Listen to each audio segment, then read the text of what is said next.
She sold her car for a man who would one day pack a bag and close the door behind him without looking back. But we are not there yet. We are on a Tuesday morning in October, in a city that smells like rain and coffee, and the particular kind of ordinary that people mistake for happiness. Nadia Osei is 32 years old, and she is running 3 minutes late for a shift she has done 500 times before. She is a pediatric nurse. She heals children for a living, which tells you almost everything you need to know about who she is before she even opens her mouth. Her apartment, when she leaves it each morning, looks like her warm, a little crowded, full of things that matter to someone. Plants on every windowsill. A half-finished painting propped against the wall that she keeps meaning to complete. Sticky notes with grocery lists and small reminders to herself. She has a 5-year plan. A savings account she feeds carefully, month by month, like something she is growing. An advanced nursing degree she is about to enroll in. Nadia Osei has built a life that is entirely, deliberately hers. And then there is Daniel. Daniel Marsh is 35, charming in the way that makes you forgive small things you probably shouldn't, creative in the way that excuses inconsistency, and dependent on Nadia's steadiness in a way that neither of them has ever sat down and named out loud. He is a freelance graphic designer. His income comes in waves. She has quietly covered the gaps more than once, and each time she does it, she calls it love, because that is what it feels like from the inside. They have been together for 4 years. They talk about marriage the way people do when they believe time is a limitless resource. They are comfortable. They are happy in the approximate way that people are happy when they have stopped asking too many questions. Then Daniel finds a lump. What follows is the specific, quiet terror of waiting rooms and referrals and a Tuesday afternoon appointment with a consultant whose office is too cold and whose voice is too calm. Stage 3, lymphoma. Treatable but serious. Chemotherapy within 2 weeks. Daniel goes very still when he hears it. The way people go still when the ground shifts beneath them and they have not yet decided which way to fall. Nadia takes his hand. She says, "We'll get through this. I'm not going anywhere." She means it completely. She has absolutely no idea what those 6 words are about to cost her.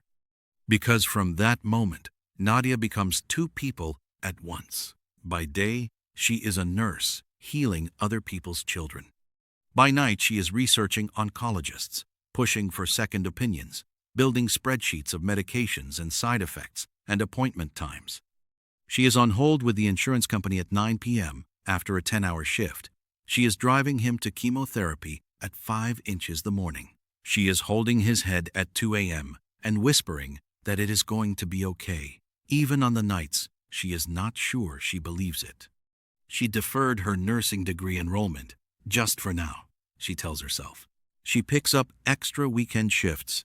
She sells the car. She opens the savings account she spent 3 years building and begins to empty it, transfer by transfer, quietly, without telling anyone the full picture, because to say it out loud would feel like complaining, and complaining feels like a betrayal of the man she loves. 6 months have passed, then 8, then 14. And then the consultant smiles and says the word remission, and Daniel holds Nadia's face in both hands and says, "You saved my life." She believes him. She believes every word. So here is what I want you to think about while you sit with that moment, because that moment matters. When someone tells you that you saved them and you have given up everything to do it, is that love? Or is it something else entirely? Something that looks like love from the outside, but costs you in ways you won't even begin to count until it is far, far too late. And that should have been the end of the hard part. That is what Nadia told herself, standing in that consultant's office with Daniel's hands on her face and tears running into her smile. The cancer was gone. The worst was behind them. All that was left now was the rebuilding, the slow, sweet work of picking up the life they had set down and stepping back into it together.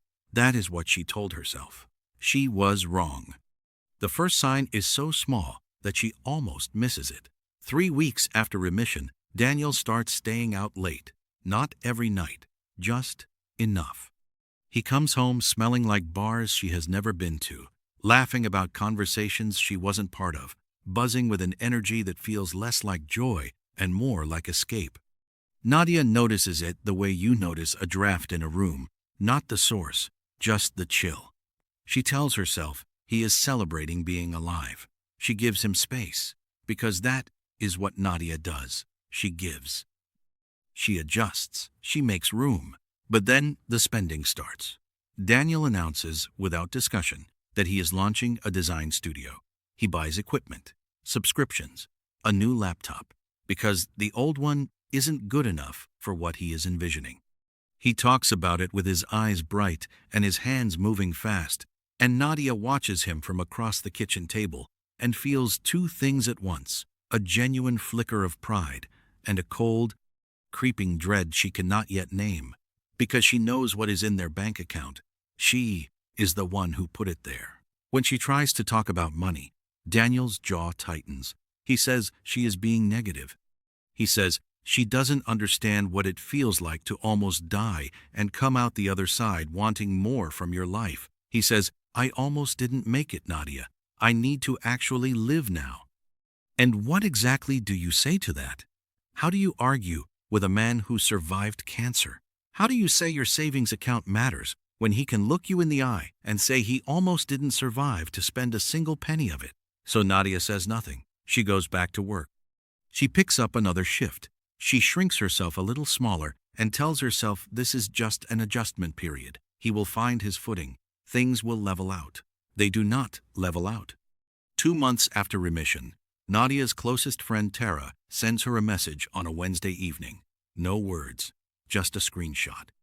A photo from social media, a rooftop party, golden hour lighting, people laughing with drinks in their hands. And there, in the center of the frame, is Daniel, his arm around a woman Nadia has never seen before, smiling the smile that used to be only for her.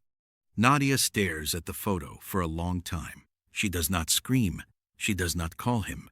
She sits completely still in the middle of her living room while the city moves outside her window, and she becomes aware of a sound. It takes her a moment to realize it is her own breathing, slow and deliberate, the way she breathes when she is with a patient who is frightened and she needs to hold the room steady. She has become so good at holding rooms steady.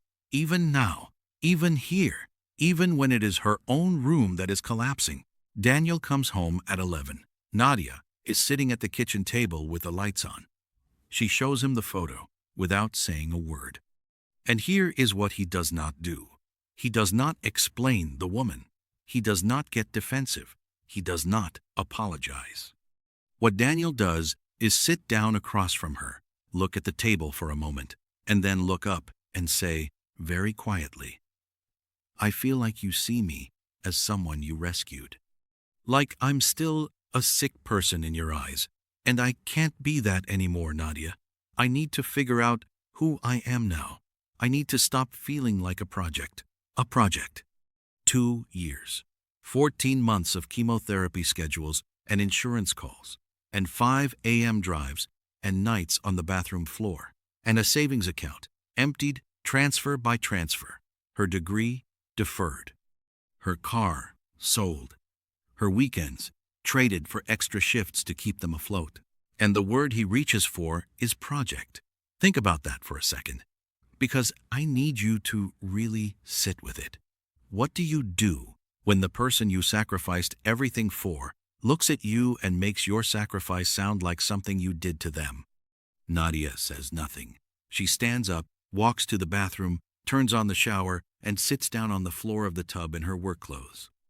And she cries in absolute silence, a skill she perfected during chemotherapy nights, crying without sound so he could sleep. Even now, falling apart, she is protecting him from the noise of her pain. That is the moment you need to remember. Not the photo, not the word project. That moment, a woman crying silently in a shower, so that the man who just broke her heart doesn't have to hear it. The weeks that follow are a kind of slow unraveling that is almost worse than a clean break. Daniel is still there, physically. He sleeps in the same bed. He eats at the same table. But he has already left in every way that counts, and they are both performing a version of normal that neither of them believes in anymore. Nadia tries. Of course she tries. She suggests dinner out. He is distracted all evening. She finds a couples therapist. He attends one session, calls it unnecessary, never goes back. She writes him a long letter about how she is feeling. He reads it, says he hears her, and the next day comes home at midnight without texting. She finds the nursing school application folder in her desk drawer one afternoon while looking for a pen. She opens it, stares at the half-completed forms inside. The deadline she had circled in red 2 years ago, before everything changed. She closes it and puts it back without finishing the thought. Her mother calls on a Thursday and says, "You sound hollow, Nadia." Nadia says, "I'm just tired." Her mother pauses and says, "That's not a tired voice. That's a disappearing voice." Nadia changes the subject, because to admit it would mean saying out loud that she has spent 2 years making herself smaller and smaller for a man who is now using the space she created to grow away from her, and she is not ready to say that yet. She is not ready, but ready or not, it is coming. Because on a Sunday evening, with the autumn light going flat and gray outside the window, Daniel walks into the living room with a bag already packed. He did not pack it in front of her. He packed it before the conversation, which tells you everything about how long he has already been gone. He says he loves her. He says she deserves more than he can give. He says he is sorry. He picks up the bag, and he closes the door, and he does not look back. And Nadia sits down at the kitchen table, and the room goes from gold to gray to dark, and she does not move, and she does not turn on the lights. And she gave that man everything she had, every last piece of herself, and he walked out with a single bag, leaving her with nothing but silence and an emptied savings account and a nursing degree application still sitting in a drawer. So tell me something. When you give someone everything, and I mean everything, and they still leave, what exactly were you supposed to have kept for yourself? But here is the question nobody asks after a story like this. Not about him, not about what he did, or why he left, or whether he ever looked back. The question is about her. What happens to a woman who has forgotten, completely and totally, how to exist for herself? The first weeks after Daniel leaves, Nadia moves through her life like a person underwater. She goes to work. She comes home. She eats, because her body requires it, not because she is hungry. She sleeps in fragments. She sits in the apartment that still smells faintly like him, and does the quiet arithmetic of devastation, the savings account emptied, the degree deferred by at least 2 years, the friendships she let go thin while she was busy saving someone else's life. She is 32 years old, and she has less than she had at 28, in almost every way that can be measured. Her lowest point comes on a Wednesday at 3 a.m. She is sitting on her bathroom floor, not crying, just empty, staring at the wall, and she thinks, I did everything right. I loved him completely. I gave him everything I had, and it still was not enough. So, what does that make me? It is her mother who breaks through. She drives 3 hours unannounced, lets herself in with the spare key, and sits down beside Nadia on the bathroom floor without saying a single word for a very long time. And then, quietly, she says, "He didn't leave because you weren't enough. He left because he couldn't bear to look at you and see what his survival cost." Some people cannot live inside that kind of debt. That is his failure, Nadia, not yours. Something in that sentence cracks her open in a different way, not with more pain, with the first thin thread of something that might, eventually, become relief. Nadia starts therapy, and for the first time in 2 years, she talks about herself, not Daniel's illness, not his needs, not their relationship, herself. Her therapist asks her, in their second session, what she wanted before Daniel got sick, and Nadia sits with that question for so long that the silence fills the whole room, because she genuinely cannot remember. She had wanted things. She had been a person with plans and dreams and a half-finished painting and a savings account she fed like something she was growing. And somewhere in the machinery of loving him, she had quietly set all of it down and never picked it back up. She starts picking it back up. She calls Tara. She calls her mother every Sunday. She sleeps 8 hours. She eats real meals. She is not healed. Some mornings she still reaches for her phone before she is fully awake. And the grief finds her before she has her defenses up. But she is present inside her own life again, and that is not a small thing. That is, in fact, everything. And then, one quiet Saturday morning, she opens the nursing school application folder. She reads through the half-completed forms she abandoned 2 years ago, and she finishes them. Sitting at her kitchen table, crying a little, laughing softly at herself for crying, she submits the application before she can talk herself out of it. It is not a grand moment. It is a tender one. A woman choosing herself, not in spite of everything she has been through, but because of it. The painting on her wall is finished now. Beside it, in her own handwriting, one line pinned to the wall on a plain piece of paper. Not a quote from anyone else, just a truth she earned the hard way. I was worth saving too. She looks at it, picks up her bag, and walks out the door into her own life. Now I want to hear from you, because this story is more common than anyone admits. Have you ever loved someone so completely that you lost yourself in the process? Drop your answer in the comments below. And if this story moved you, share it with someone who needs to hear it today. They might not say so, but they are sitting with their own version of that bathroom floor right now, wondering if they are worth saving. Make sure they know